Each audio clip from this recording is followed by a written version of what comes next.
नमस्कार सम्पूर्ण साथीहरूलाई र म आज चाहिँ एउटा यस्तो दुःखद घटना लिएर आएको छु साथीहरू हैन।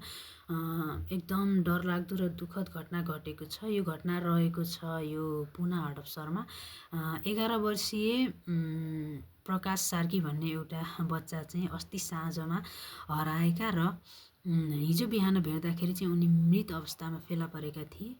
त्यो पनि यस्तो अवस्थामा तपाईहरु देख्न सक्नुहुन्छ। यस्तो अवस्थामा उनी भेटिएका थिए, किडनी झिकेको अवस्थामा हैन, मृत अवस्थामा फेला परे र उनको बाबा आमालाई के बितेको होला यस्तो अवस्थामा आफ्नो बच्चालाई देख्दाखेरि। र यो घटना पुना हडपसरमा मात्र नभइकन सम्पूर्ण नेपाली दाजुभाइ तथा दिदीबहिनीहरुमा यो भन्न चाहन्छु कि सबैले आफ्नो आफ्नो बच्चालाई एकदम राम्रोसँग ध्यान दियौं र उनीहरुलाई धेरै बाहिर जान नदिउँ र आफ्नो बच्चाको एकदमै ध्यान दिएर राख्नु होला।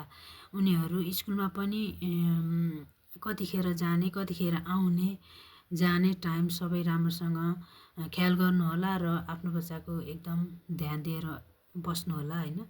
छोरा भए पनि छोरी भए पनि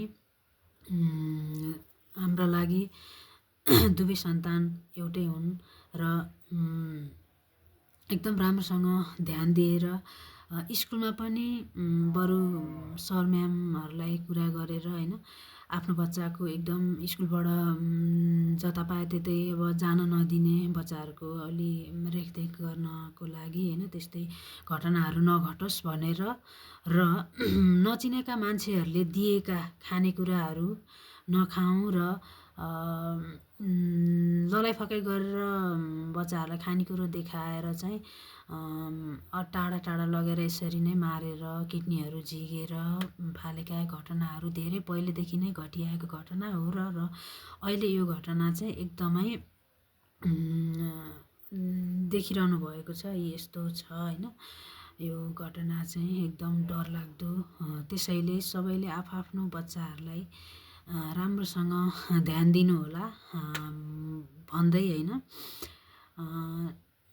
सम्पूर्ण नेपाली दाजुभाइ तथा दिदीबहिनीहरुले चाहिँ यो भिडियोलाई सकेसम्म सक्दो सबैले शेयर गरौँ र आफ्नो आफ्नो बालबच्चाको चाहिँ एकदम राम्रोसँग ध्यान दिएर सबैले आफ्नो बच्चाहरुलाई आफूसँगै राख्नु होला र धेरै टाढा टाढा जान नदिउँ र आफ्नो आफ्नो बच्चाको सबैले एकदम राम्रोसँग ध्यान दिनु होला भनेर भन्न चाहन्छु।